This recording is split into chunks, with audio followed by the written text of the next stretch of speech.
Is Destiny 2 dead? I want one word answer. Maybe. No. No. Kind of. That's 2 words. That's yours. It's one phrase. That's more of a phrase.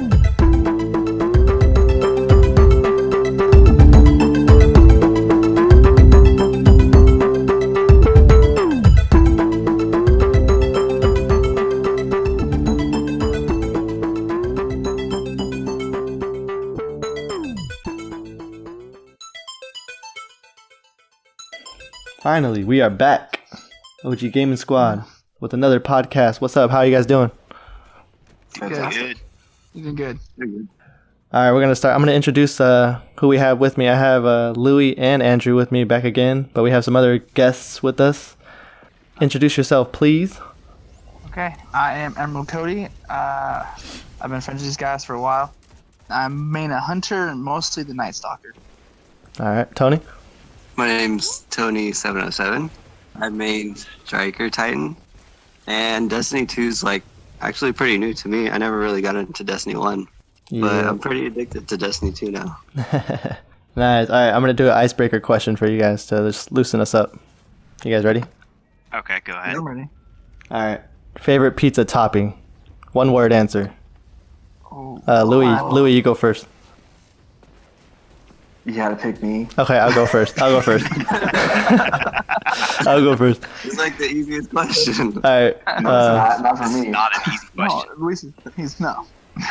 Mine is just pepperoni. Simple, easy. Yeah, just like Boring. classic Destiny. Yeah, boring, but I like pineapple. too good. Okay, Cody likes pineapple. He just started a whole fight that The most has been going on for controversial one. ages. Oh yeah. Hey, I'm one of them people. Leave the comments down below.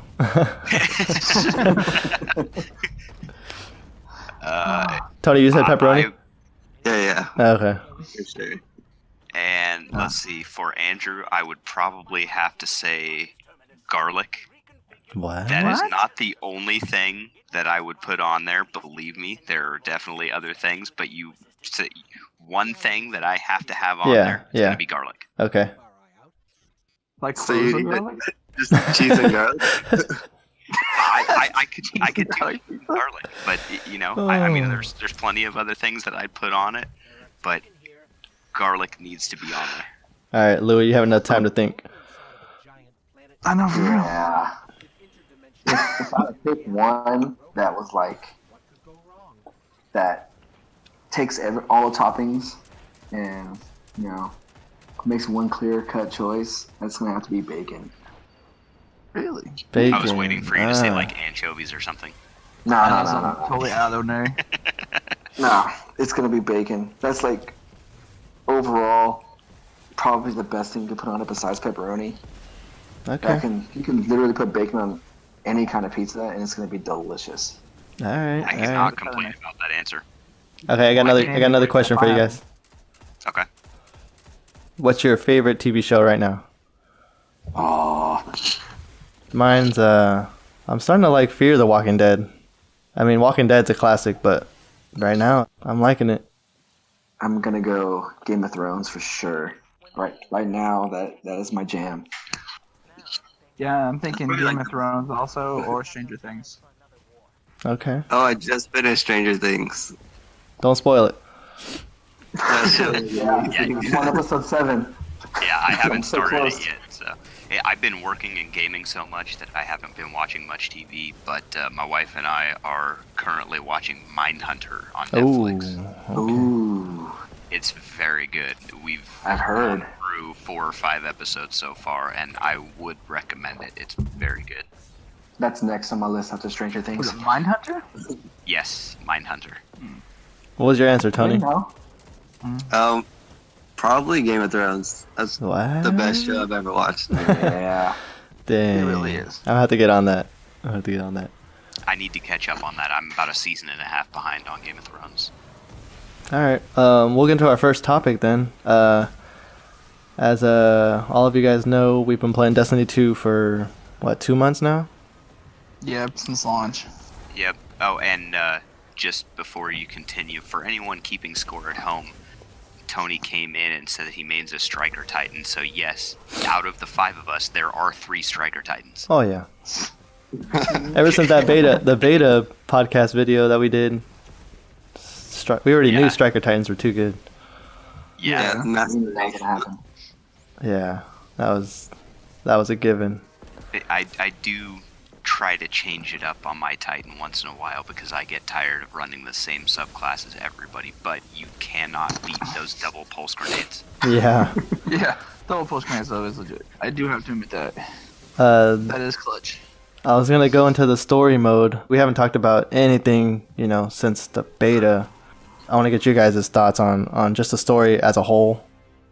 Who wants to go first? I'll go first. All right, go ahead.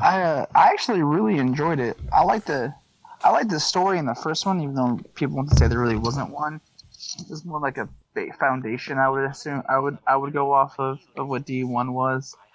But Destiny 2 to me, like, it felt like they brought a whole package. You have the beginning, middle, and end. You weren't really left with just, okay, what's this? At the end D1, you're like, okay, it ended. Now what, But like, I feel Destiny 2, they had a purpose. You had a purpose. You had a reason to keep fighting, to get up to level 20, to get to the end of it.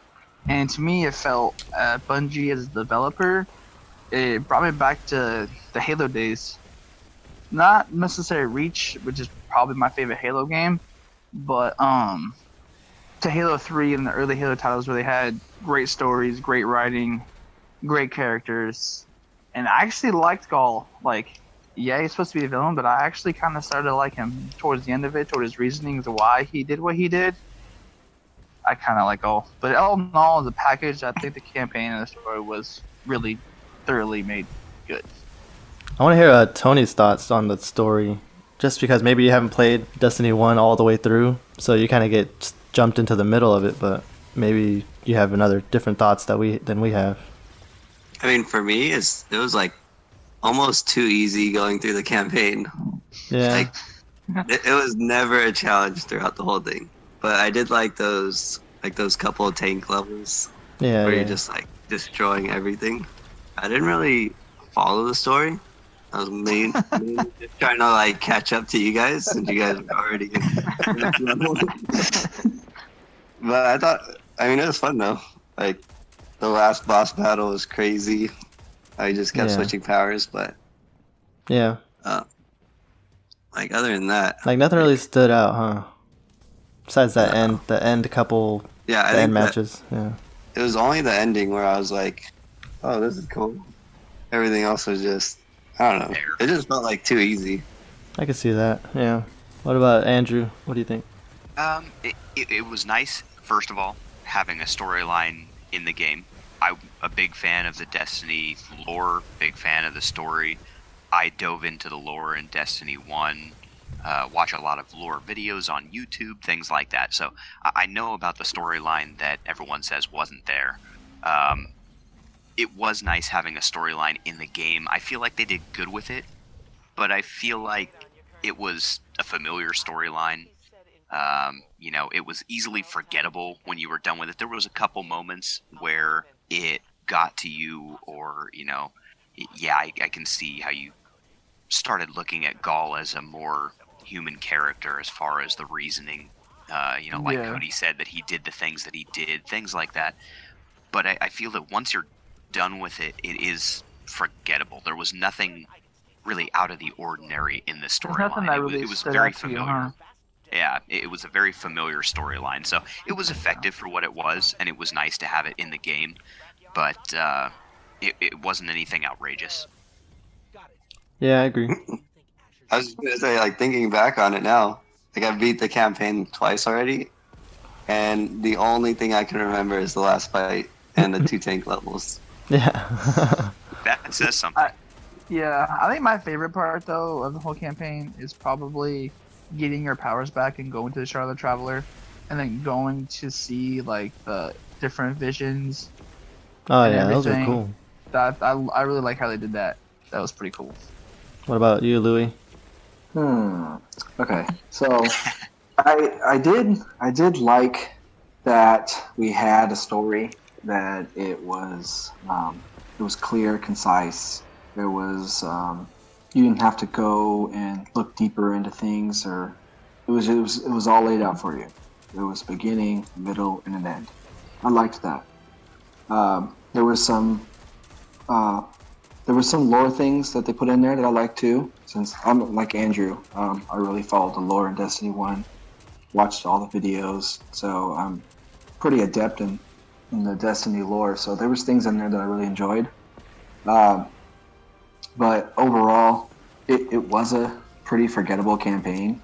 I mean, I know Call of Duty really gets knocked hard for having like short campaigns and being a completely PvP heavy game. But some of those storylines are pretty compelling. They have characters that you remember, there's storylines you remember.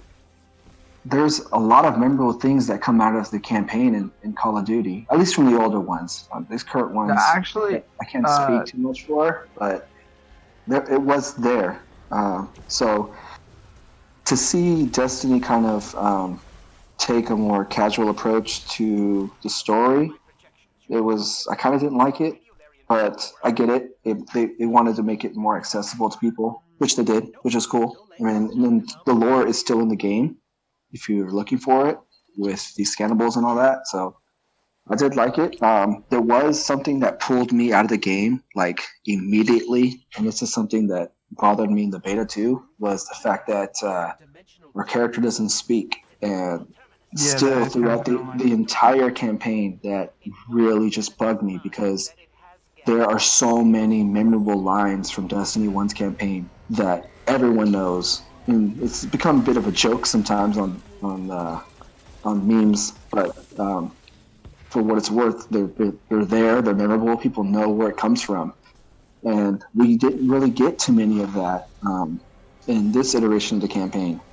A lot of the stuff that's memorable came from Cade, you know. Yeah. There was even like a few lines from the Ghost, but there's nothing that you can really remember. And then the big one is that came from the speaker when we told Call to shove it. But other than that, the fact that our character doesn't talk really pulled me out of it, and it still does. After I've done another playthrough with a different character, it still really bugs me that our character doesn't have a character. It's just there, it's standing there, and the Ghost speaks for it. So that is one thing that really pulls me out of it. But it wasn't a terrible campaign. I liked it. I had fun. And like was mentioned before, at the end, it did feel very Halo-ish, especially that tank level. Oh yeah. And I love that. That level really felt like old Bungie to me. And that was awesome. But I wouldn't say I'm super excited about the campaign that we got. It was good. The adventures do contribute more to the story, and that's what I liked. To go play the adventures and to get a little bit of lore out of those too. That helped drive the story. I like that, and then you can go back and replay those adventures and refresh your memory on them. But I mean, overall, I did like it. It wasn't terrible. I played worse. It kind of held its purpose pretty much to what it is set up to do. Basically, it was more of a backdrop to Destiny to expand. I feel is more of a backdrop, I guess, to kind of set us up for end game. I would assume we'll get to that later. Yeah. But I felt like they could have done better, knowing from the people who created Halo and how impactful Master Chief and all those characters are. I feel like they could have done better. I felt it was kind of a cop out. Yeah, I felt like it was almost kind of a cop out, and they kind of I felt like it was rushed. But yeah, to each his own. So on a scale of 1 to 10, Give me a rating for the story. Somebody. Probably 6.5. I would say 4. Tony? Yeah, I'd probably say like a 4. I didn't really like it, but then again, I didn't really like follow it. Yeah. I'd give it a 6. I'll say 5 in the middle of all you guys. Well, after the story, it's kind of when the game starts picking up a little bit. A lot of quests get unlocked and a lot of top tier weapons and everything starts coming out. The main one is obviously the Mida multi-tool.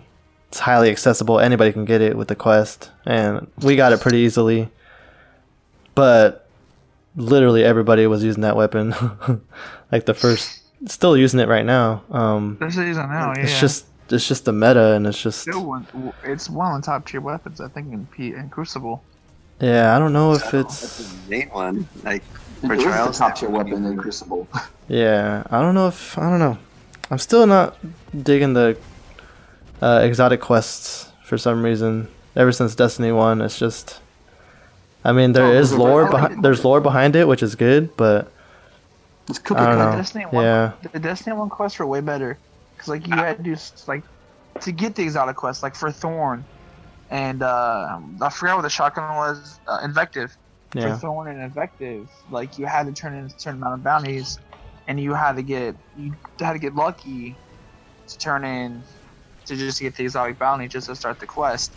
And the whole quest chain for the Thorn was, yeah, I loved it. It was hard. It made you work for it. Yeah, there's some like getting- RNG behind Getting it. kills with void, with void weapons and void abilities, and stuff like that. And it made you work for it. And then obviously the strike at the end, which was a pain in the ass. But when it felt like, I feel like the exotics in general in Destiny 1 were exotics. I don't Yeah. feel the exotics in Destiny 2 really. They're just pretty much legendaries with cooler skins to me. I don't feel anything really exotic about it. There are a couple I exceptions don't know. to There's that. a couple of them. There's a couple pretty badass exotics.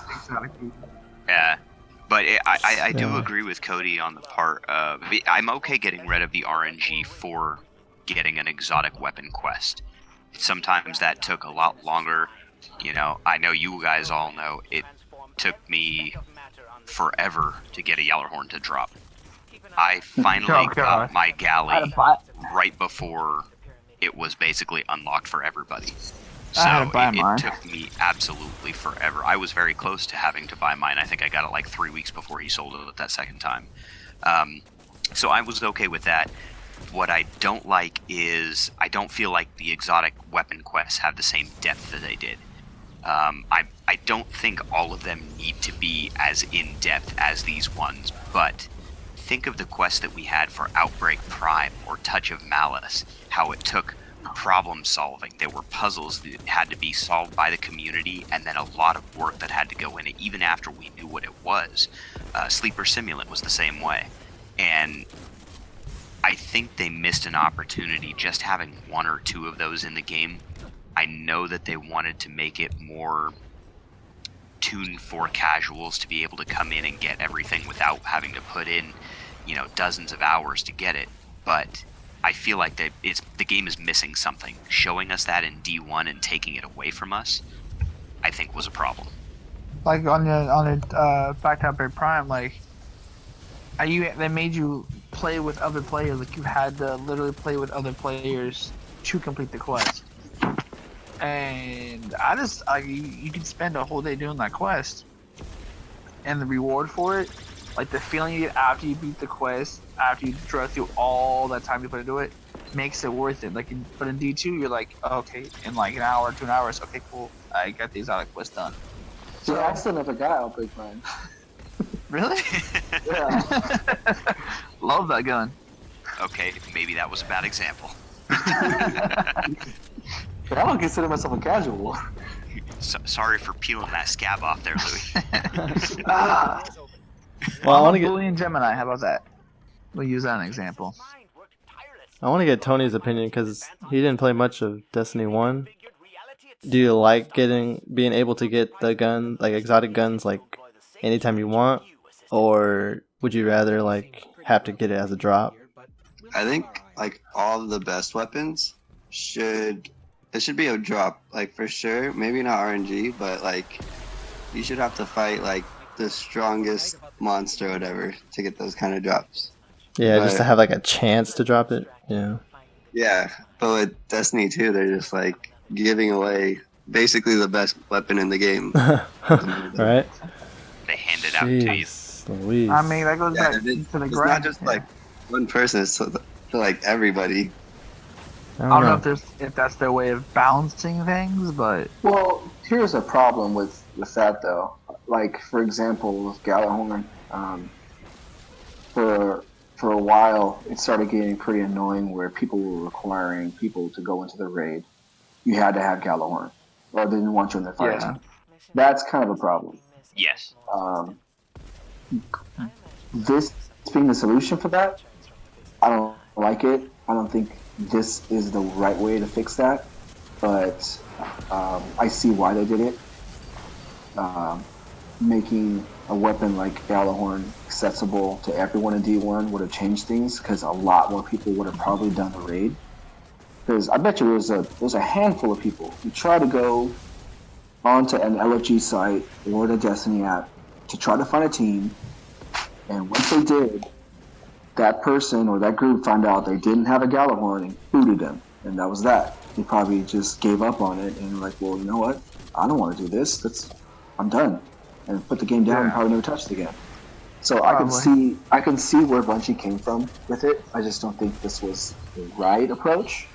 But I don't have a solution for it. I don't know what the best way is for fixing that problem, because regardless if there was another weapon like Galahorn in D2 and it performed that well for DPS against bosses, I can see a lot of people requiring that. So in a way, making things kind of level with the exotics the way they do now, I can see why they did it. It sucks because there aren't that many unique exotics, but at the same time, there isn't a Galahorn that people are using as like a god tier weapon that you must have to be able to play with them. I think the problem with Galley, though, was that, yes, it was, basically required by a lot of raid teams and everything, but it was a random drop. There was a couple solutions for that, I think it's one of those that Bungie had options in front of them and looked at it and said, okay, A, we can make it a quest so it's accessible to everybody, or B, we can take away the overpowered exotic weapons and make everything balanced, make exotics a little bit less special. And instead of choosing one of those, they said, let's go with both of them to be safe. And Yeah. doing both of those, I think, was the problem. I think they went overkill on it. So year 1, year 2 Destiny, those basically purely RNG drops, right? And so if you didn't have a Galahorn, you were considered, less helpful, I guess, in raids and all higher level activities. But on the flip side, that kind of made you, as a person without a Galahorn, want to keep grinding for it.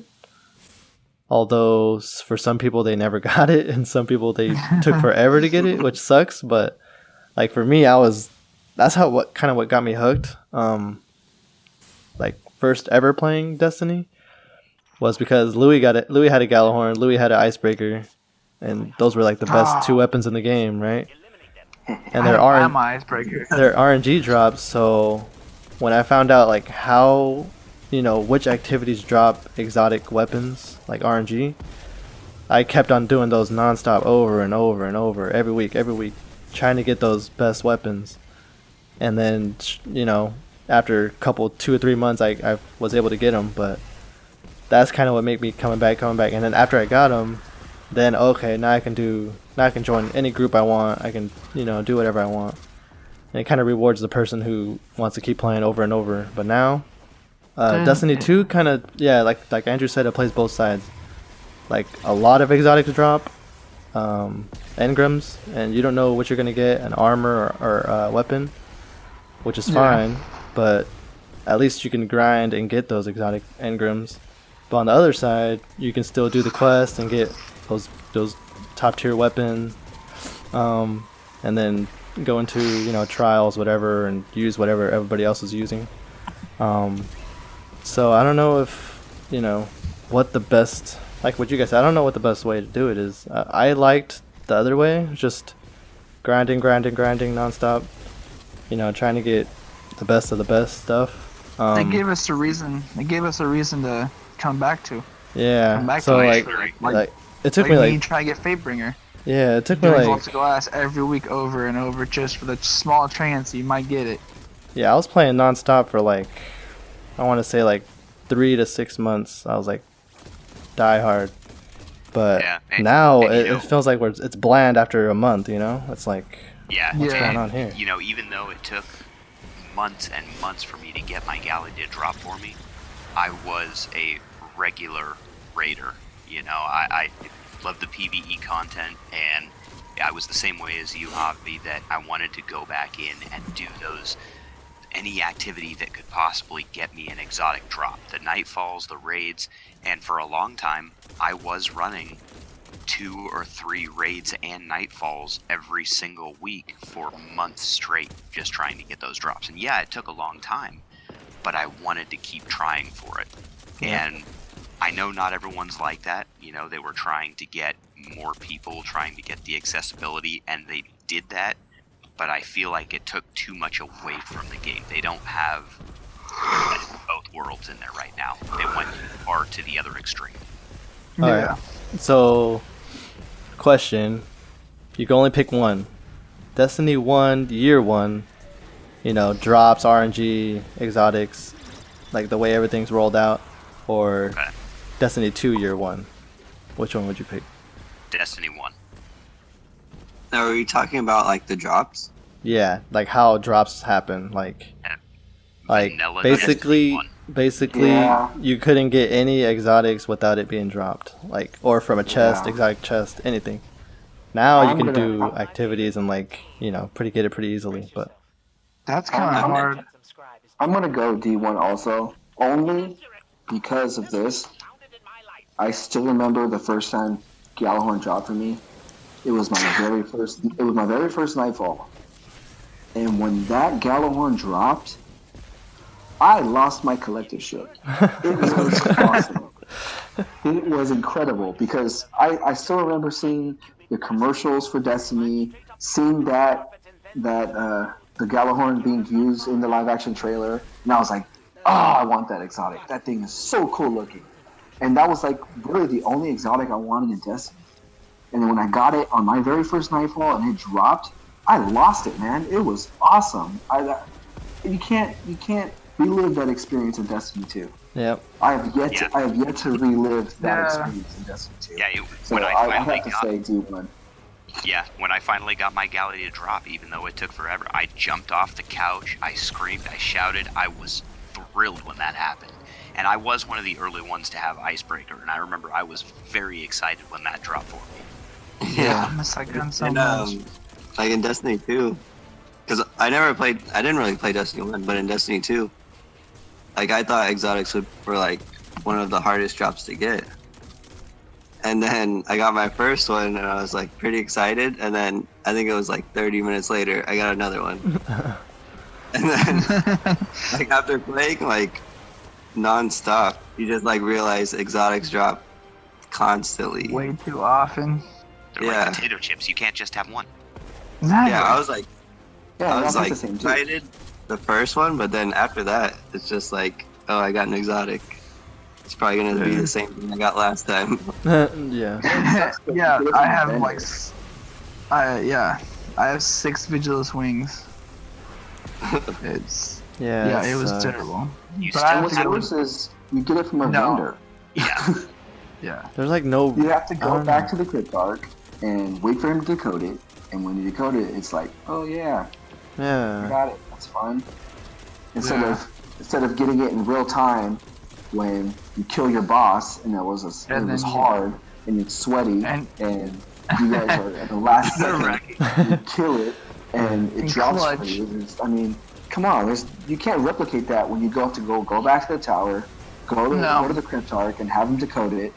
It's not replicated that way. Yeah, it's not. They Yeah. they should go back. Like, equate the token system we have now and getting those from the vendors to D1. So in Vault of Glass, you had to go in and you had to fight the bosses for the exotic drops or go hunt down those exotic chests. Imagine just being able to go in per character and just open the Vault of Glass. Just do that intro area to open the door to the Vault of Glass. And you could do that 3 times a week, once per character, and collect those tokens, and then get all of those best exotics out of the raid by just going back to the vendor and turning in the tokens you got from them. It's so dumb. It takes up fun out of doing the actual raid. Because Vault of Glass is my favorite. It's my favorite part of Destiny 1. I think either that and Crota. Crota is probably my favorite raid, but Vault of Glass is a high second. Yeah. But I go with D1 also, just for the sheer fact of the anticipation of the not knowing, of the unknown of what are you gonna get. Exactly. Like doing doing Crota for the first time. Like I remember I was stuck at light level 33 for the longest time because I'm level 31, and a half, because all I needed was a freaking helmet from Crota to drop. And I would do Crota every week. I wouldn't get a black hammer. I wouldn't get a helmet. But I remember the first time I still have yet to get a black hammer. I remember getting my helmet, and I think I was playing with Andrew, and I got my helmet, and I just lost it. I was like, yes! I just lost it because I finally hit max level. In D2, there's none of that. Like, they give you everything, and there's just like, oh, cool, like, oh, hey, cool, like, dismantle, because it's nothing, I don't know, there's no anticipation, there's no excitement anymore. I'm getting loot. It's just like, it's almost the Diablo 3 of shooters now, because it just gives you so much loot, all the time. You don't know what to do with it. You can't. It's no excitement anymore. I feel like I'm missing out on something. There's nobody to make fun of me for being Forever 29. Yeah. That issue is completely gone. Well, it goes. Seems like everything goes back to what Tony said. Like, if you play enough Destiny 2, you're gonna get almost everything. If you play Destiny 1, you're not guaranteed to get what you're looking for. No, and that's but that you even put playability. in enough time. I feel like, yes, Destiny 2 is better about making sure you can get everything. I think it's too quick, though. Yes. Yeah. Well, let me ask you guys this: how many of you guys have got a Crux to drop? I want me. I got mine on my first hard Nightfall, our first hard Crota. Crota? And Yeah. I don't even have a Hux. Andrew Never got dropped a for. Crux. Yeah, Not- never I dropped never for got a Louis. Crux either. I got 2 luckily, but that's like one of the hardest drops to drop. I And wish what about- I would have pulled the stats off of the app before they pulled it. I'll have to find it online, but I know I had more than 120, 130 Crota raid completions and never had a Crux drop. You see what I mean? Damn. And Yeah, I then, heard like- about that. I never got a Black Hammer or Yeah. a Water Crota. Or some of you guys haven't got Fatebringer either from year 1. Yeah, I never got it. I never got never did. Fatebringer. You see Nope, what I never mean? did. All I this don't got a time. Mythic Class either. See? I Yeah. don't have one. Me neither. Yeah. So that's what I'm saying. There's just, I don't know. There's no like grind to And look to for. this day, I still want to go back and try and get my Fatebringer just to say I have it. Just to, like, just to use it. I don't even care, just to fire it once. I don't know. Tony proposed something cool to me. Was like going back and starting Destiny 1 over again. I was With like, new characters? oh, Ooh, Yeah, just to that'll be interesting. I would love to. that'd be I would cool. love to do that. All right, well, let's go to our. We kind of led to this topic with like drops, Nightfalls. I think they're better than year 3 of Destiny 1. They made them for sure. They're a little harder to me anyway. You can't really go soloing any Nightfall. You have to have the right modifiers. So it's definitely harder. what do you guys think about Destiny 2 Nightfalls? I'm having a good time with those. They're really challenging. They take a lot of teamwork.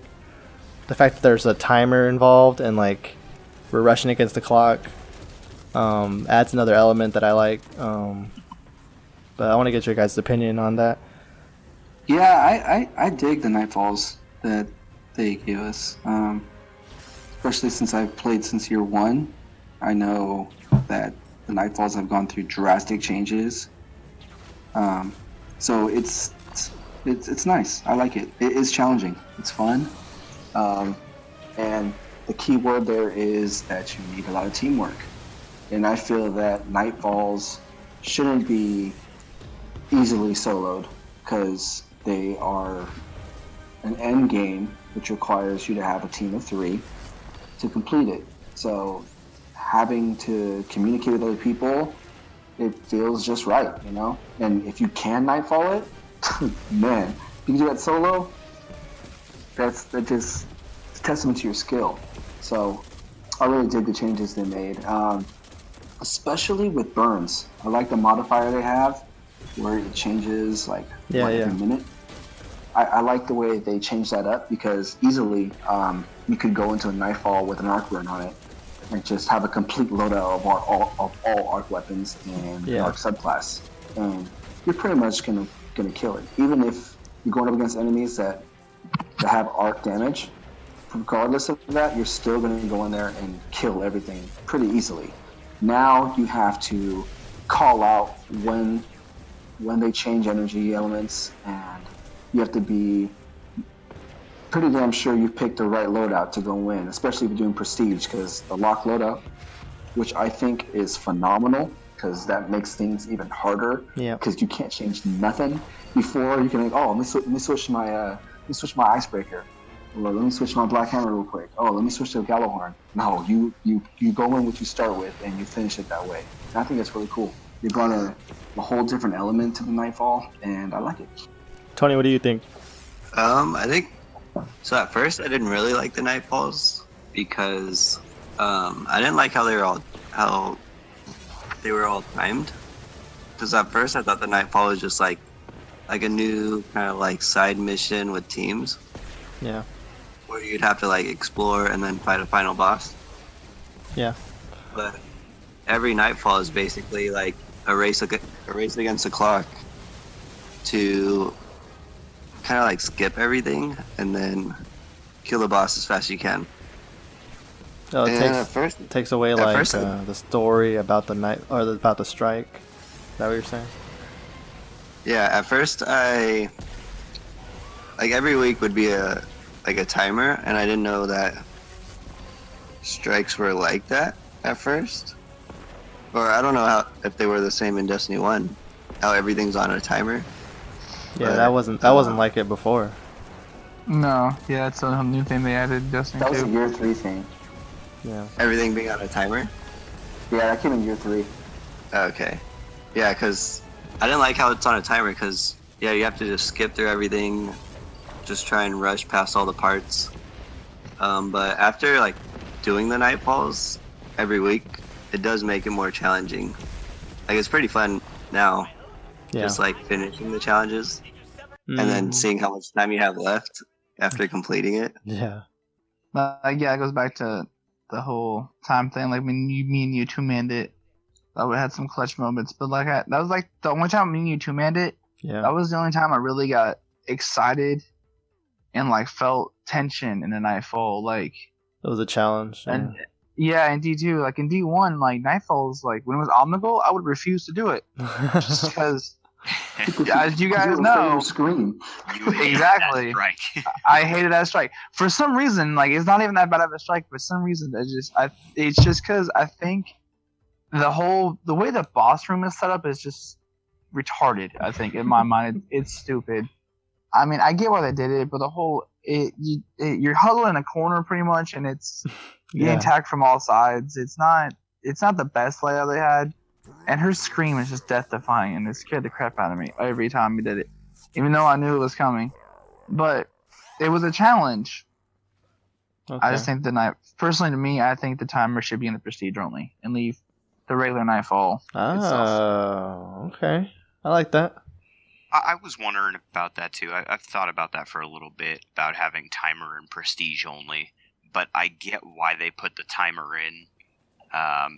The problem that they had in Destiny 1 is that booting everyone to orbit for not completing, for wiping in the Nightfall, caused everyone to just hang in the back with snipers and scout rifles and take their sweet-ass time getting through, taking as long as they possibly could.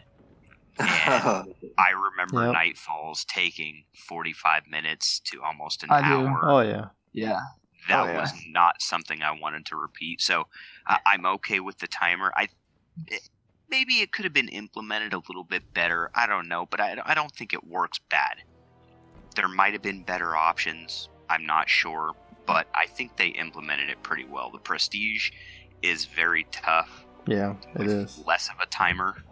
They haven't done the Prestige yet. I think they struck a good balance in the regular Nightfall. It was tough when we first started, and we were figuring out in Destiny 2 what the Nightfall was exactly.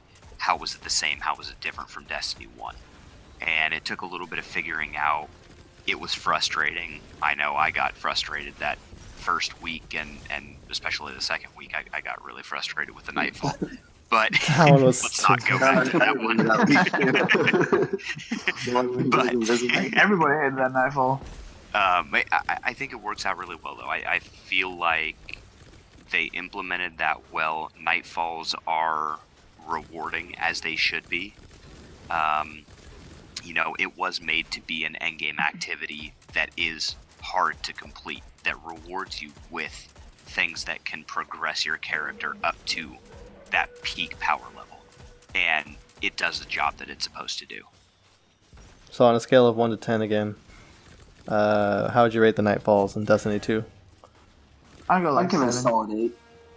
I'm going to say 7, and the only reason I'm giving it a lower rating is because some of the bugs that have come up in it and some of the implementation. Once those are fixed, definitely 8.5. I'd probably give it a 7, just because at first, they were challenging, but now there's so many little safe spots now, and then there's only 3 different ones, but they're all still pretty fun. I just want them to add some more stuff. Yeah. What'd you say, Cody? What was your rating? 7 also, just for the same reasons. Yeah, Just 7 as because well. pretty much the bugs and kind of there's really no rotation. There's just kind of the same 3 strikes over and over.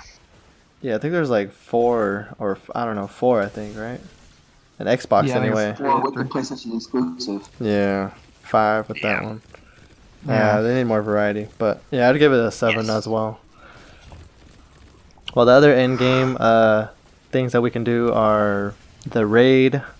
I want to ask Tony this one first because he has probably the most experience in the raid out of all of us. Again, on a scale of 1 to 10, how hard do you think the raid is, Tony? Right now, or when I first attempted it? Right now, if you jumped in with a random group, how hard would you think it would be for that group to work together to complete the raid? If they're all experienced, because I've joined LFG group posts Yeah. where they're all experienced and they all know what they're doing. As long as you have a team that knows what they're doing, Yeah. I've gone through the raid in an hour, maybe less. It's as long as everyone knows what they're doing, it goes by so fast. It's so easy. And that's normal mode or is that both? That's normal mode. Yeah, I I would went agree. through the prestige raid once, legit, just because everyone's doing the cheese now. Yeah. And we're back to that. Yeah, we're back to that. That is a carryover from D1. Oh yeah. Well, for me, I keep joining random groups, and a lot of random groups that don't have experience, they struggle a lot. And I don't know why. It's not that hard, but I guess some of the mechanics are hard to pick up. But after you do it a couple of times, on average it takes each engagement I would say 4 tries before people start understanding it. but it does take a while for inexperienced groups to complete. Yeah, like for dogs, that one time we attempted it, it took us maybe Like 3 3 hours. yeah, and we still didn't finish it that night. Oh, that was Yeah, our first try, yeah. right? Yeah, that's the first try. Yeah, that took forever. And But- then we figured out the strategy, and then each of us picking a dog, it took us, 1 try? 2 tries because of a bug, and then 1 try Right. after that. Yeah, but that was like that weekend it came out. So Yeah. Yeah. we Yeah, and we now didn't, it's we wanted to go blind too, so that was Yeah. another thing. But I'm just thinking in Really? general. I mean, I think the raid is, like Tony said, it's easy if you know what you're doing. But I haven't done the prestige raid like legit complete through, and it looks pretty hard. I want to try it soon, but as far as just the normal raid, I mean, I don't know. It's not. I don't know. I don't consider it really a raid compared to Destiny 1. Those ones seem to have more. I don't know, more like sequence involved. More of purpose. This one's a little more randomized. Like 1 week it'll be like, the pools first, and then dogs, and then gauntlet, and then it'll switch it up. It's like, Well, that has to do more with the theme of the raid, which is we're putting on a show for Callus. It's a game show. So I think that's kind of where that changes the aspect of the raid, because it's a little different. It's unorthodox compared to the raids of the past. yeah, And It's having my like opinion. having that hub layout versus a linear layout of you go through from this encounter to this encounter to this one, and you're working your way towards, one direction towards an end goal. It's Yeah. more of a hub layout. There's this central area where you have to, fight the enemies to open the door to go. There's like a north, south, east, west door type thing. And having that layout opens up the randomization as well. so do you guys like it, yes or no? Yes, I like it. I do like it. I liked. It's first off, right off the bat, it's a completely different raid from Destiny 1.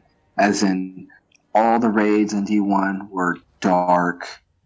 There wasn't much light. It was hard to see sometimes. And this raid is completely bright. It's gold everywhere. It's shiny, And then there's that cool intro in the beginning, which is pretty awesome. Yeah, it's pretty cool, actually. I do dig in the encounters. I love pools. I think pools is so much fun. Yeah, I I like that think one. that might be my favorite encounter in the raid. Dogs is really cool too, because it's really relying on communication, and you really have to pay attention to what you're doing, and the 2 guys on top who are doing callouts really have to be concise in what they're saying. I like that aspect of teamwork there. Gauntlet is kind of like you're just streaming through and having fun. I like that one too, because it kind of like takes away the stresses of the other 2 and just makes it all about having fun inside the raid. And then Callus, it really comes down with the mechanics. But if you know what you're doing, it's fun. So overall, I like it. Like you have, I haven't played the Prestige mode. I plan on doing that soon, and look forward to that. But as the raid itself, I dig it. But I don't dig the loots and the incentives to play, because there isn't any. Yep.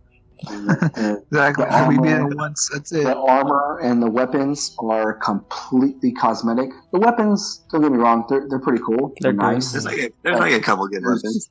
There's no reason to go back and do the raid once you've done it a few times and gotten what you wanted. I really don't have any true desire to go back to the raid except for maybe completing my set. But there's nothing. No There's perk no reason advantage. for us to go back. And the weapons don't even make things better. Like, what's the point of even doing hard mode, prestige mode, when all you get is an extra shader and an emblem? Like, really? That's all we get is something just to show off to other people? No, that's lame.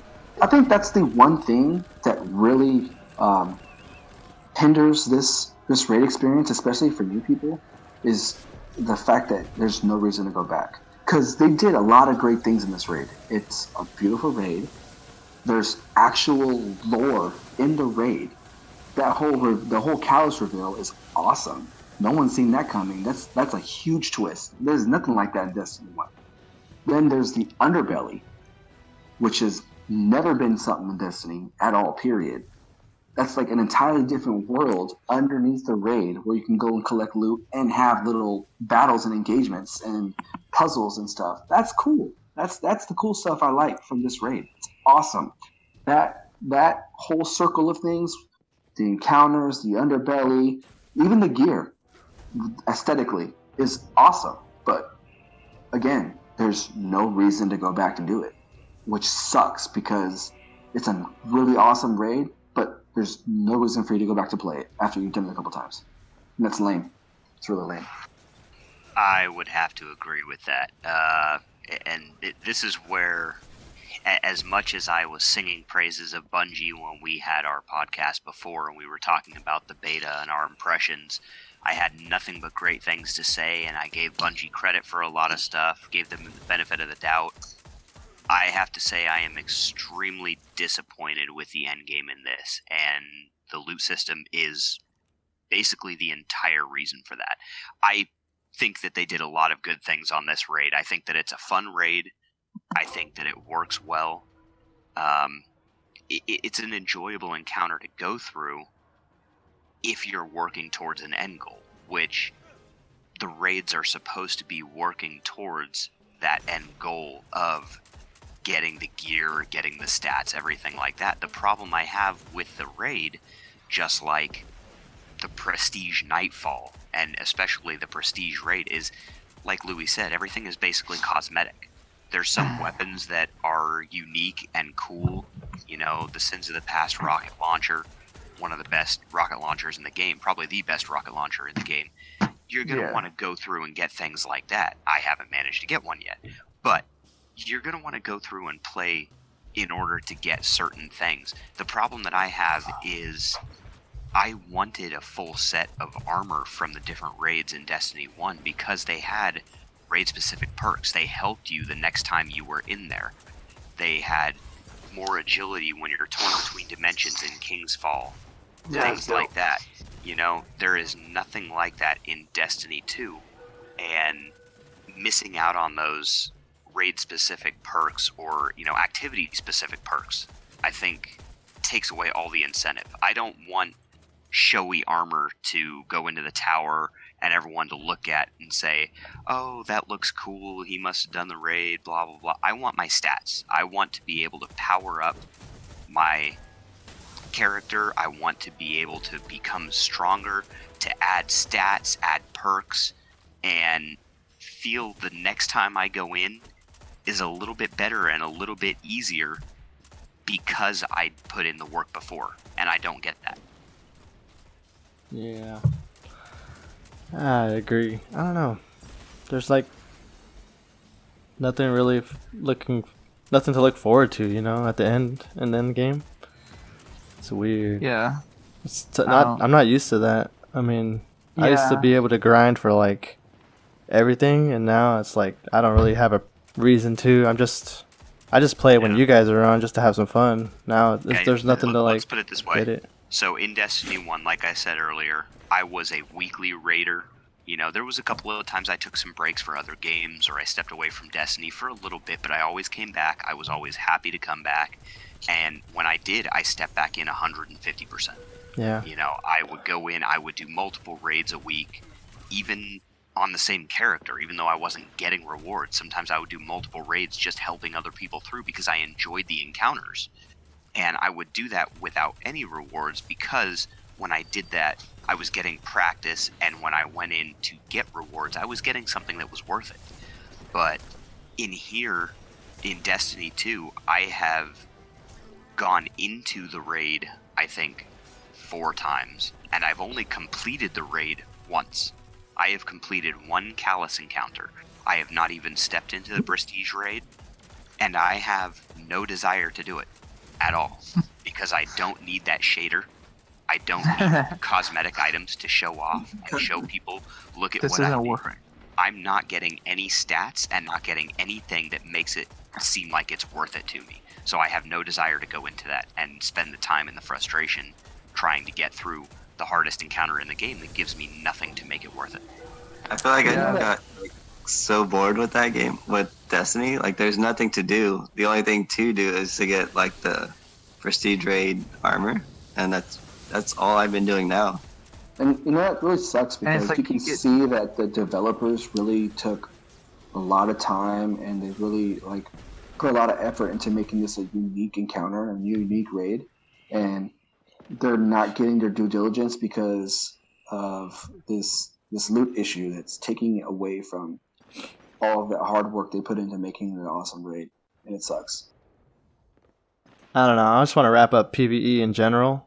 To me, it died pretty quick. PvE. The only thing I'd like to do now is just play the raid. Like if Tony's on, I'm just gonna hop in and just help out whoever's trying to do it because I'm experienced and just I'm not looking for any drops or anything. I'm just trying to help other people out. But The raid's just more like a I'm bored. Let's just do this for yeah, fun thing. yeah. I got an hour Yeah. or two to spare, and let's just go. Yeah, I agree. I agree as a PVE. If I had to rate the whole PVE experience in D2 out of a 10, probably give it a 7.5. I think what maybe more people will come back to are like PvP stuff, like Trials and Iron Banner. Louis, what did you think about the first Iron Banner? I tried getting as much as I could, and I was really disappointed when no Iron Banner loot dropped from the Crucible at all. That was quite disheartening. And on top of that, they didn't drop at Max Light. I thought that was extremely lame too. In the past, in Destiny 1, you could count on Iron Banner to help you grind up. That was one of the main things that people did Iron Banner for. People who didn't usually play Crucible or PvP, they would go and do Iron Banner because it was one of the best ways to help increase your light level. Yeah. And now that can't happen. I was extremely excited, especially when we find out it was a samurai motif, because if anyone knows me, I'm infatuated with Japanese culture, including the samurai history and everything that has to do with samurai. So I was extremely excited. The loot does look fantastic as far as armor goes. Weapons, I'm not completely sold on them aesthetically. They look like they are reskinned weapons that we already have with just different perk rolls. So, hey, look, we got our random rolls. But other than that, I mean, it's the token system. That thing sucks, man. I mean, Yeah, the whole system is fucking retarded. having to go and play a bunch of Iron Banner matches, hit that milestone, and then leave Iron Banner just to go turn in your loot to the vendor and not be able to use it as soon as you like. I remember in the Iron Banner, if you get like Fellwinter's Lie to drop, and you just lose your shit about it, like, oh, I got Fellwinter's, I'm gonna go equip it and I'm gonna go use it right now and just kill everybody.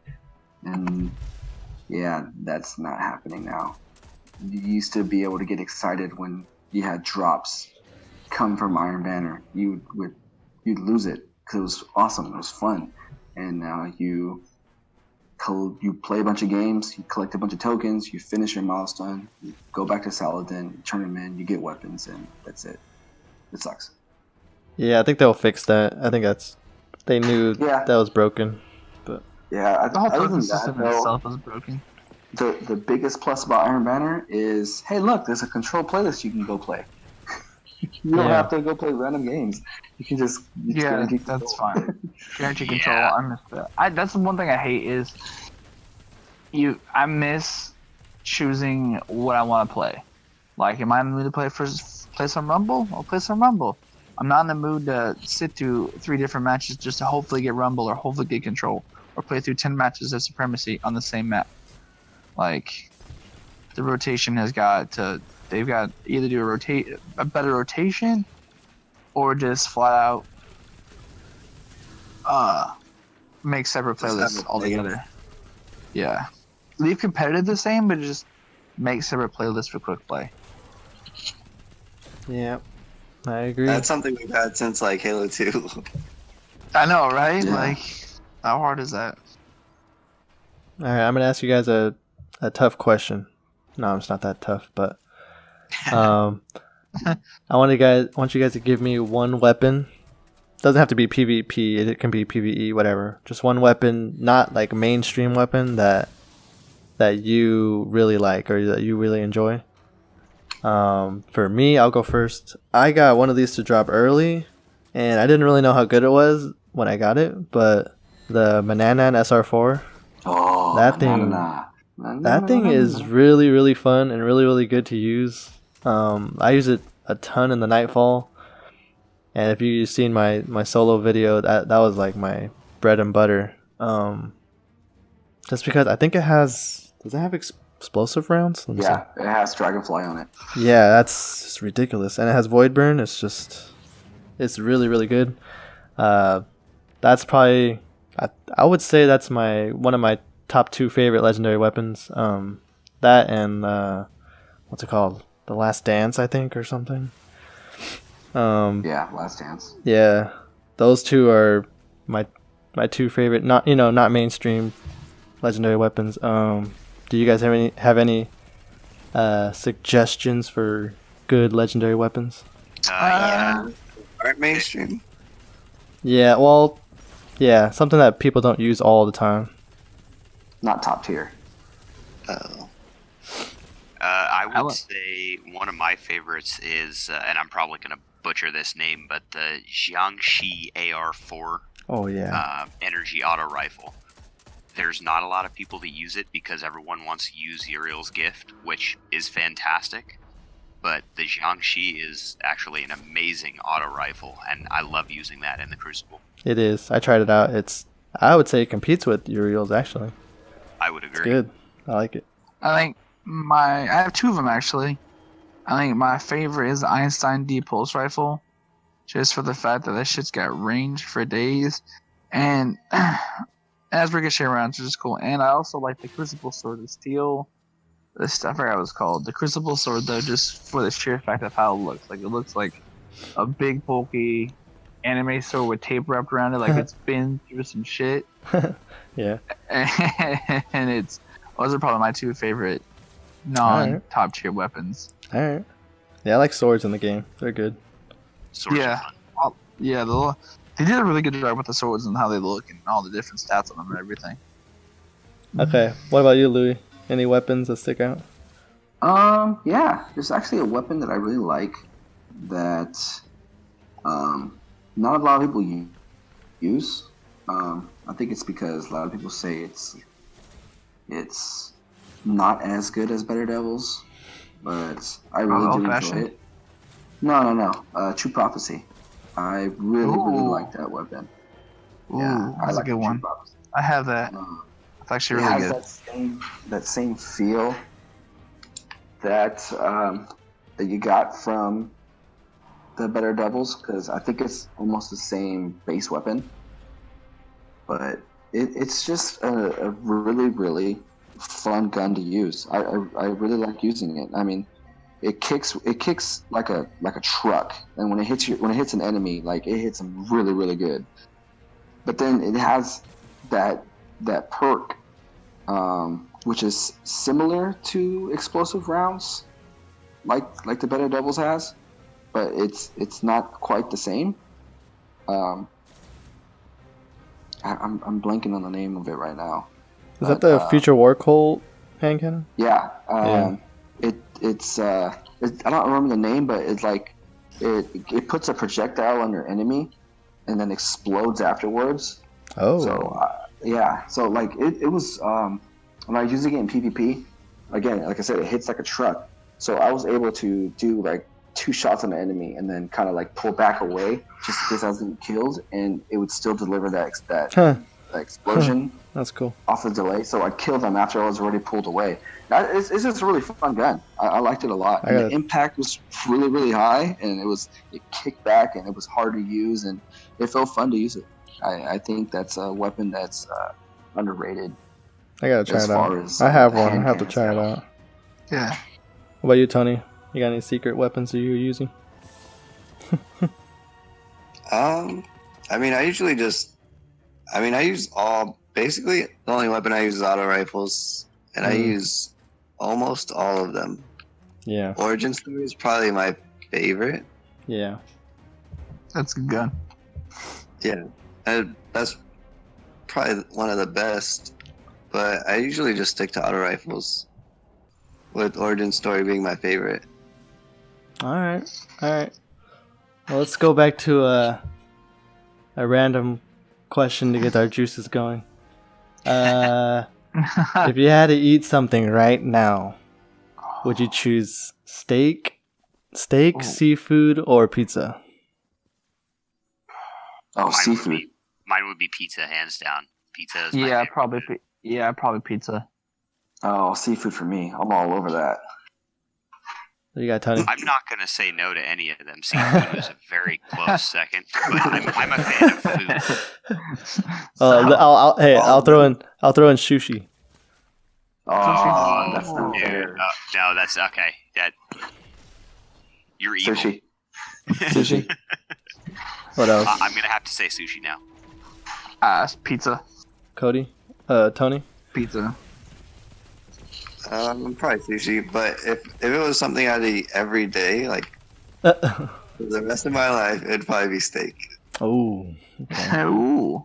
Every day, I would say pizza. Right now? As of right now, sushi.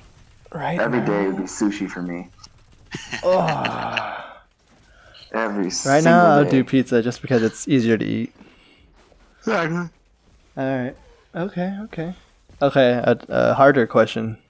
What would be your dream job? Playing video games and getting paid for it. Yeah, Professional gamer? maybe not professional because that's a lot of stress. That is a lot of stress. Well, think about it. If you can have your dream job right now, like to support your family, what would you do?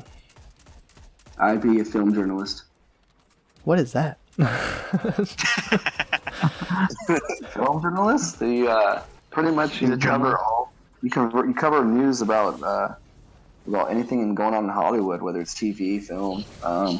You go to set visits. You get to see the process of them filming a scene. You get to have interviews with directors, storyboard artists, producers, people behind the cameras, actors. That's tight. Then you get to go to the premieres and see them before anyone else, and write your thoughts and opinions on them, and people read them and care about them for the most part sometimes. And I think that'd be a pretty cool job. That sounds That's cool. something I'd always wanted to do. What about you, Cody? Probably be in a band. Oh, okay. A successful one. Nice. That's a good answer. Just for the sheer fact of just there's nothing really that beats being on stage and like performing something you wrote and like something you poured everything into, and just like performing it and then just seeing the reactions of the faces in the crowd is just something. There's nothing that really beats that feeling. Performing is awesome. So What about you, Andrew? That's a really tough one. That's tough. I wasn't really joking when I said playing video games for a living, but one of the things that I always wanted to do, I really wish I would have stuck with, kind of similar to what Cody said, being a professional musician, but I actually played in a concert band, did jazz band, things like that, and played saxophone. And I wish I would have had the time and the money to stay in it. I didn't have my own saxophone. I rented one from the school when I was in school, but I wish I would have been able to get my own saxophone after I graduated and stick with going to jazz band, things like that, because I really do miss performing on stage. And I wasn't the best, but I was pretty good in the bands that I was in, and definitely miss that. Duke's That's pretty cool. I see. I'm learning something new. That's why I asked that question. I learned something new from you guys. What about you, Tony? For me, probably something with video games. Like I've always liked. I mean, I've played them my whole life. I'd probably one day well, it's too late now, but I've always wanted to create my own. But yeah, something in video game design. Yeah. Good answers. I would probably want to be a professional athlete or something along those lines. All right. Let's wrap this up a little bit. This is gonna go to Tony first. We're gonna talk about the end game a little bit, and I want to get your opinion, but also, since you and your girlfriend play a lot of video games, and you guys played Destiny 2 basically through the story mission, and then got to the end game. Can you give me her opinion of the of the end game, and then your opinion, and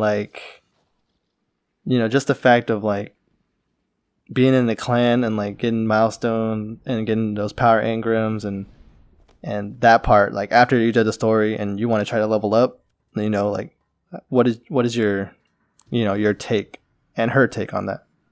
I know for her, she hates the end game. She hates how the only way you can level up is through once you get to I think it's around 200 and 260, somewhere around there. 265, yeah. The only way to get higher than that is to do milestones. Yeah. And then some of those you have to do with a team, but she doesn't have anyone to play with. So that's what drew her away from Destiny, just because once you do the milestone for that week, there's nothing to do unless you have a team. Well, tell her to get an Xbox. Yeah, so she could join us. Yeah. But for you, go ahead.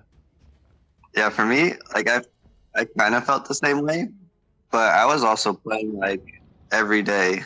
So it's I see why Bungie did it, just to slow people down. Yeah, try to make you grind for it. Yeah. But it's not that hard. It's going to make you grind a little bit, I guess. Yeah. My last question, is Destiny 2 dead? I want one word answer. Maybe. No. No. Kind of. That's 2 words. That's 2 words. It's one phrase. That's more of a phrase. Tony's kinda with an A. There you go, one word. Yeah, it's kind of. What the heck? For me, I would lean towards yes. Really? Yeah. Just because I'm not I'm not really get on anymore. I'm not a trials guy, and I know that keeps those streamers coming back over and over, and it's exciting. Yeah. But I think even that Destiny 1 trials was a little more entertaining. Why did you guys say no? I said maybe because all the PC players who didn't get to play D1 are coming back, or actually starting to play it now, who had never played Destiny before. So, but as console players, I think if you're looking as a hardcore community perspective, I think it's dead. But I think the casuals still play it as of because this is really kind of their first branch into Destiny, and they're like, oh my god, this is so amazing. But for us hardcore players who put thousands of hours in 4 years in Destiny 1, you're kind of like, oh, this is what we got. So that's why that's why I said the maybe, because yes, it's kind of dead, and yes, it's kind of not.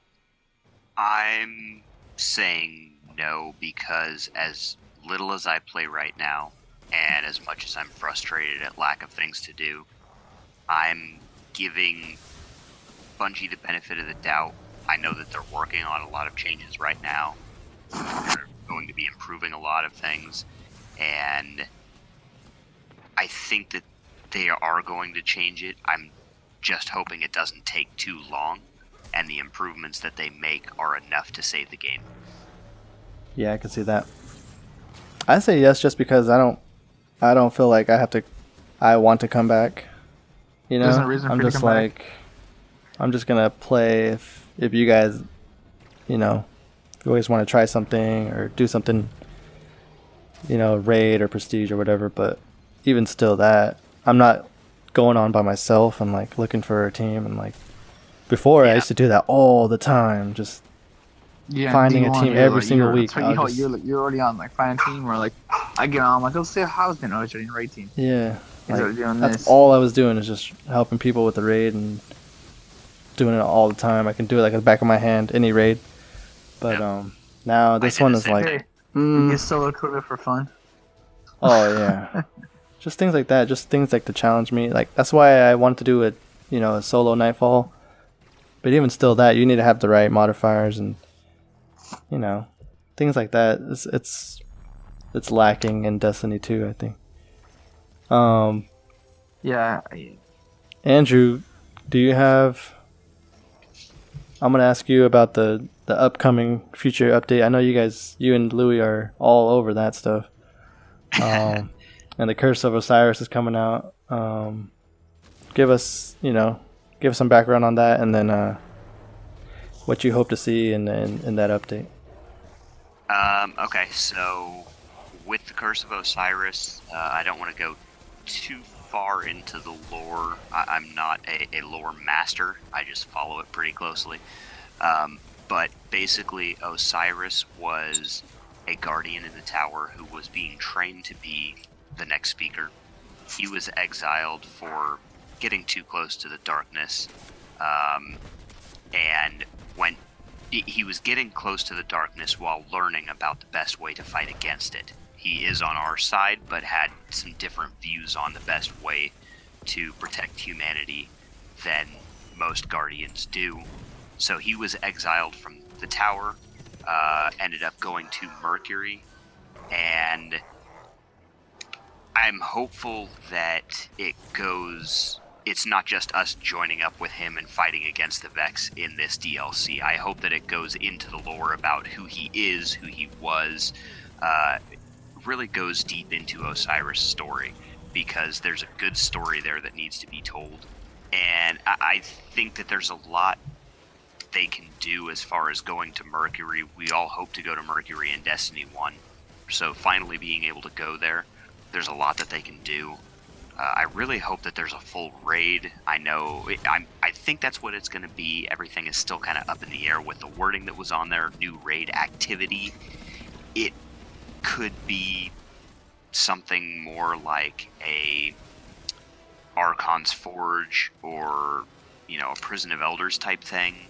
But I'm hopeful more for a full raid. It all just depends on what they're able to do.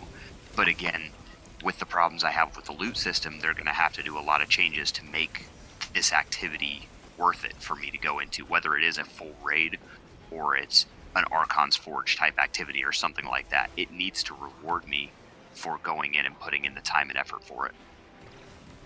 What is an Archon's Forge? Archon's Forge in D1 was an activity that you could go into from patrol, from just going around in the world.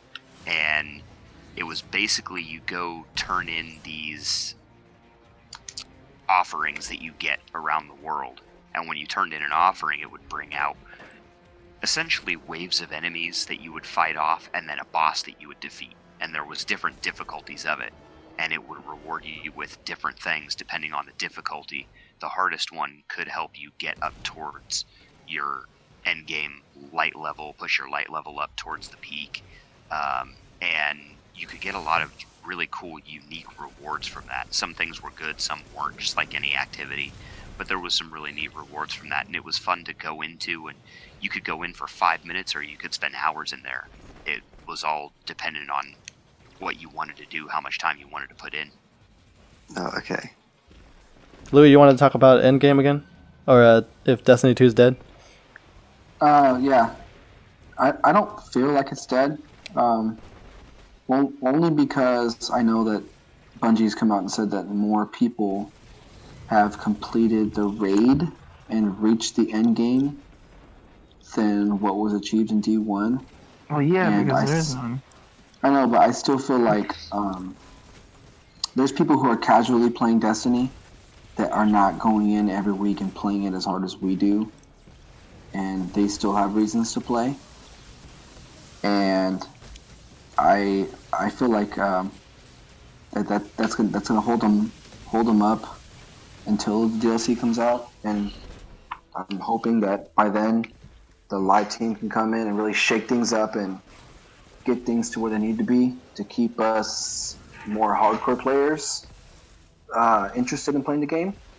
Because I do feel like the hardcore community, we do like this game. We do want to play it. It's just we've had such a different experience in Destiny 1, and we had expectations that aren't being met right now, and it sucks. So we're kind of like, we feel like we're getting the boot. But I do think that Destiny 2 collectively is in a better place than Destiny 1 was now.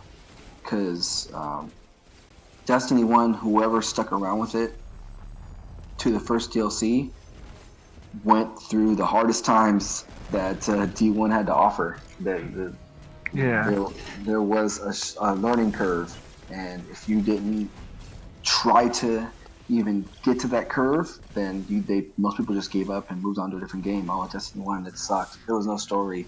The game's lame. I'm not playing it again. And there's people who are like, you know what? I'm going to put some time into this. And I'm going to try to get to level 30. I'm going to go do that raid. I'm going to try and do this. There's people. It was a tough time for Destiny 1 up until when that first raid came Dark out. Below. And I feel like right now we are in a lot better place than Destiny 1 was in Vanilla Year 1. So I think there's only one way we can go from here. It's up. Once the live team gets their hands on this game, they're going to make a lot of much needed improvements that will hopefully be better for the long run.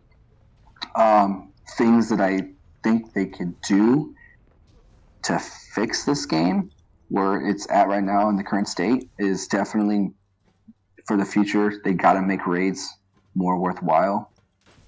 They have got to make a reason for us to go in there week in, week out, or even more than once. Because there was times where people were playing the raids over and over again just because they had fun playing it, and they were playing it on multiple characters, and they were carrying people through. People were getting Sherped through these raids because people love playing them, and there was a reason to play it.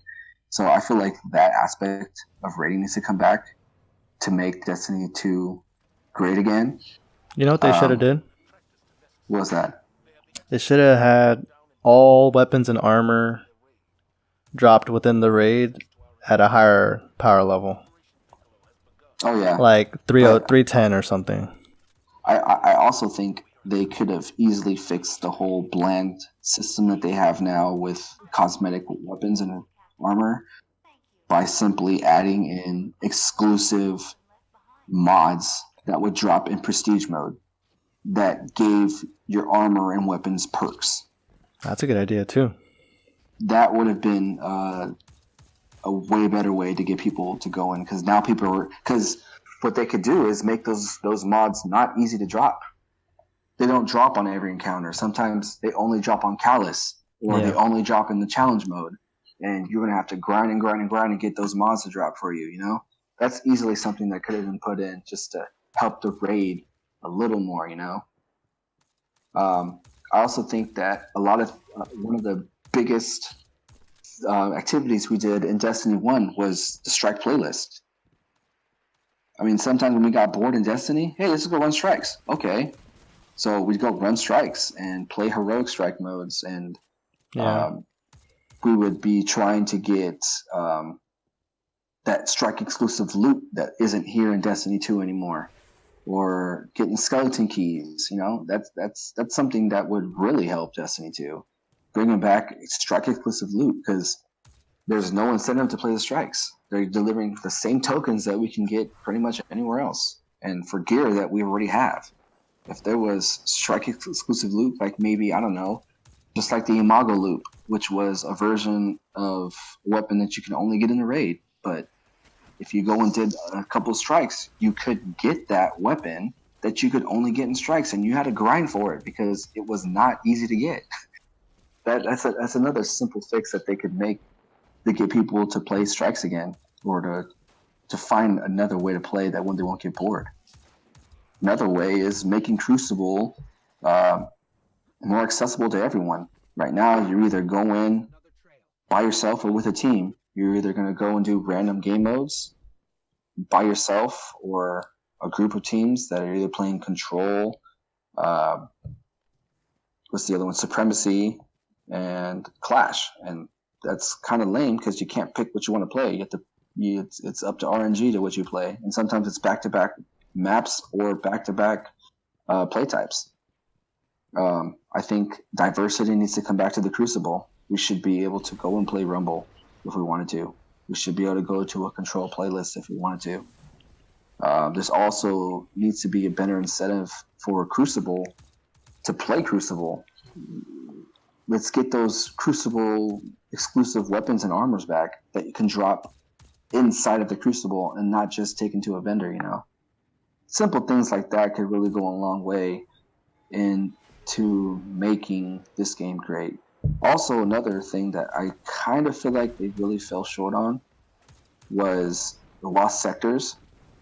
I had like a really high expectation of what Lost Sectors were going to be before Destiny 2 dropped. I was expecting the dungeons that we heard about in WoW, you know, these little cave events that we can go into, or even a game like Skyrim. When you go into a cave, like, you're not going to go in there for 10 minutes. You're going to have some fun in there. You're going to get some pretty good loot to come out of it too.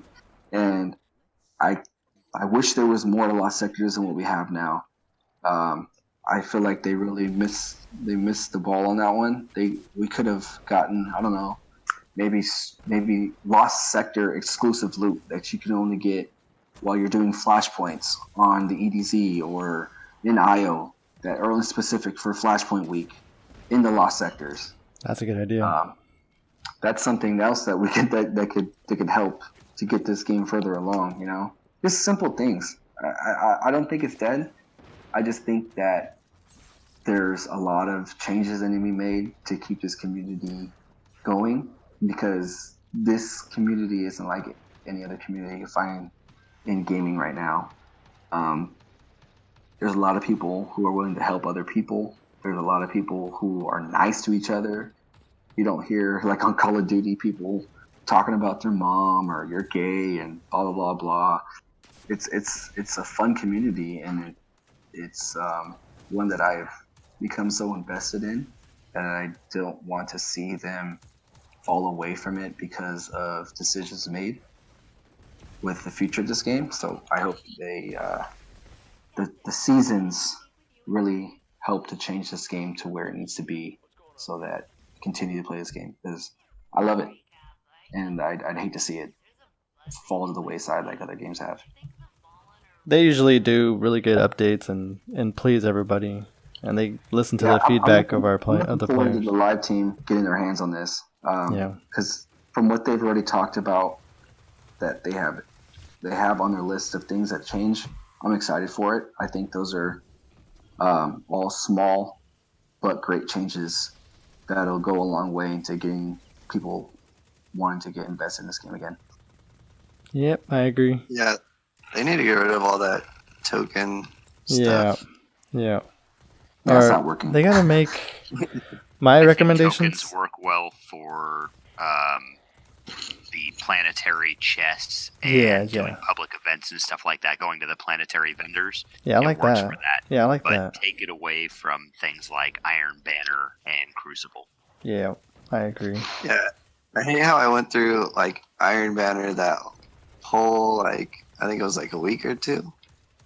Yeah, I went through that like every day playing Iron Banner just to get like a full set of the armor, but I got like 10 duplicates of every weapon. Yeah, that was Yeah. really bad. Yeah, I only got 2 of the 4 pieces of armor. Yeah, And typically I opened 10 packages. in Destiny 1, as you play, you get drops. So that was good. That was, incentive right there. And then after on, you turn in your bounties and you get more drops, and it was perfectly fine. Yeah. And there was only like a select few items that could drop, and usually you'd get all of them, and you're happy. And But then this you can one go they had, buy like- items Yeah. from Saladin that This- were like the weekly rolled weapons and armor that you can Mhm. use you can use currency on. Like legendary marks that we have tons of. Or sorry, Yeah. legendary shards that we have tons of. Yeah, That's an easy fix right there. yeah, they should have did that. I don't know what they're gonna do about legendary shards now because everyone has most hardcore players have thousands now. Yeah, And then Yeah. Make like every weapon cost 500. Yeah. right now it just make it, I guess, more unfair if they had weapons just for legendary shards. yeah. Well, my recommendation is that to make it better. I don't know if you guys are gonna agree or disagree. One would be have more rare items in the game. Just in general, items that are hard to get, that come maybe from certain enemies or certain raid or boss or whatever. Strike specific loot or Lost Sector specific loot? maybe? Yeah, just in general, just rare weapons or rare items. And then number 2, maybe bring back random rolls, but not for every single weapon, just maybe for Trials of the Nine.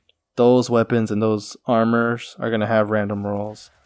And then, Iron Banner, those weapons are going to have random rolls. And then the Raid, those are going to have random rolls, but not Vanguard weapons. Those can be the same. I don't care. Those are fine. Yeah. Maybe bring back some more random rolls and that way people have something to grind for. I want to get this rare item or I want to get this perfect roll on a weapon. Things like that. I don't think that's going to happen, though. I think they're kind of done with random rolls. Yeah, random rolls aren't coming back. I think the closest thing we get to random rolls is reskin weapons that have different perks on them. Yeah, I think And the flame. instead of random rolls, the one thing that I think will fix a lot of the problems as far as having fixed weapon rolls and not having things to grind for right now, changing the way that the mod system works, or not even changing it, but adding to it. Let us put multiple mods on guns and armor, and then having specific mods that unlocked. I think Louis might have mentioned that earlier, that you go in and instead of having raid specific perks on armor, you get the armor. Yeah, it's just cosmetic, but then for completing the raid, say you do a prestige raid, you get an exotic armor mod that gives you some raid specific perk, and you can put that on your armor. You can even put it on a different set of armor if you want, other than your raid set. But you can put that in there, or you can, mix and match different things. Right now, everyone is just choosing the legendary mod that they have just because it adds +5 onto their armor or weapons. And that's fine, but it takes away the customization we thought we were getting with a modification system. Right now, that system is not working, and they need to add to it. Good Yeah, answer. I mean, Andrew, you have more experience than I have, but a game that Bungie should definitely look at as far as mods go would be Warframe. Their whole end game revolves around mods, and there are specific events you can only do to get certain mods that are considered the top tier mods in the game, and they completely change the way your Warframe works or how you want to spec it. It's. I think that's definitely something that I wished was what we had for our mod system. Warframe's a little more. It's the learning curve on mods is extremely high. It's very complex. I still don't even understand the mod system. I hit the random or recommended setting, and they just put whatever mods you want. I still haven't really got that system down yet. But I'm not asking for something as detailed or as crazy as what Warframe has, but they definitely took the right approach as to what customization should be. And I really hope that Bungie goes in that way, especially with mods, because mods could really be the end game for Destiny and could really make people want to continue playing this game, because that could be the way for us to get somewhat random rolls, but not completely, you know? For example, if we got a mod that was specific for hand cannons and helped your reload speed for like 0.2 seconds, you know, or something as simple as that could really go a long way. Yep, I can see that. Or you can, maybe in the future they'll have like, you can put 2 mods on a weapon, or you know what I mean? Yeah, even that. And Yeah, not cool. necessarily +5, but like just add something to it, you know? That'd be cool. Yeah, you can only put 1 legendary mod at a time, but you have 2 slots for mods, so you could put your 1 legendary +5 mod and then another one to reduce recoil or There you go. Yeah. increase reload speed or whatever you want to do with a weapon. Add mobility if you want onto a set of armor. Or maybe, I don't know, you can have 1 legendary mod and then like maybe 2 blues, so that can give us some reason to use those blue mods that we don't use. Yeah, some customization. Yep. For Well, real. We can actually have builds. Yeah. Because we can't do that because of the attunement trees. yeah. Yeah, don't get me started on that one. Well, I'm looking forward to the DLC coming out December 5th, I believe. Yes, it is. So Yep. I'm looking forward to just something new. Hopefully they fix some things. Usually, you know, when big DLCs come out, they add a lot and kind of change the dynamic of the game. So I'm hoping for that. That's typically where Bungie would kind of break the mold in their game and change things up. They've done it with almost every single DLC drop in the past. Yeah. So I expect nothing less from this. Because you guys said you're... That's also when Season 2 starts for Destiny 2. So Season 2 starts, the DLC drops. There's a lot of things that they have the ability to do at that time. Yeah. And like you guys were saying on Destiny 1, Just hope. before Dark Below came out, you guys were, in a sense, struggling and grinding hard and, you know, trying to get those planetary materials and things like that. And I came in right when Dark Below came out, or a little bit after. So I mean, I didn't see anything problem, but I heard some horror stories. Forever 29. Yep. Damn, you spin metal. All right. Well, to close off, I have one more last question for you guys. Simple one, I think. One game that you guys are looking forward to that's not out yet. Since we are a gaming channel, we don't just play Destiny. We play all kinds of games. Which one game are you looking forward to that may be coming out later this year or next year or in the near future? Does anybody have a game on that? Not a game, but more of an expansion. The Horizon Zero Dawn Frozen Wilds expansion comes out actually Tuesday. That counts. I'm actually really excited about that, to jump back in the world of Horizon and Aloy and continue her story and fight giant robots with a bow. I keep thinking Robot about dinosaurs, nothing better than that. I keep thinking about What's that? Anthem. Yeah, is that Horizon Zero Anthem the Dawn. one that's kind of looks similar to Destiny? Kind of. Yeah. It's like a that's mech suit, but that's gonna be later next year. Yeah, Yeah, that's it's next year. fall 2018. Yeah, I'm looking forward to that. Yeah, me too. For me, probably Red Dead Redemption 2. Ah, Oh, yes. that's a good one. Super excited for that game. I got 2 more Hov actually. Dragon Ball Fighter Z. Oh yeah, I've been looking at that Super one. stoked for that one. Is that gonna be on the Switch? Nah, No, it's I don't just think so. console. No. Uh, So it's be fun. but yeah, I'm also looking forward to Anthem too. I'm hoping it's what we think it is. It's I'm Bioware, still- isn't it? Like, isn't Yeah, the core Mass Effect team? Yeah, I'm still on the fence about the diversity of that game and what the suits can do. So I'm kind of waiting for more information or gameplay to come out. But that game definitely could be a contender, man. I think it has potential to be a truly fantastic multiplayer game. I think all of us are looking out for Anthem. That's one that all of us want to come out. Mm-hmm. All right, that's it. Let's wrap it up. Oof. Go ahead, Cody. You go first. All right. I'm Cody. Have a good night. Where can we find you? Did he sign off already? You took that very literal. Mic drop and click. Okay, all right. See you guys later. I'm putting that in. I'm putting that in there. Oh yeah. All right, Hob707. You can find me pretty much everywhere. I'm on Twitter at Hob707. There may be an underscore in there, but you guys can find me. Xbox, PlayStation, same thing. And go ahead, Louis. All right. I'm Louis Bling. You can find me on Xbox at Louis Bling 707. If you guys want to shoot me a message, I'll play with you guys if I'm on. Don't mind doing that. You can also get me on Twitter at Louis Bling and Instagram at Louis Bling. All right.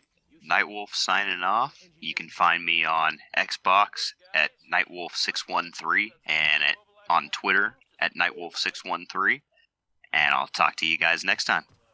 Yeah, you can find me on Xbox, X Tony 707X. I'm usually on just doing the raid or finding something to do. Yeah. And make sure to follow our YouTube channel, OG Gaming, on YouTube and on Twitter and IG, as a matter of fact. And Facebook. And Facebook. We got everything covered. That's going to do it. Thanks all for listening. Hope you have a good day, good night, whenever time you guys are listening to this. For us, it's late. We're going to go to bed. Have a good night. Peace.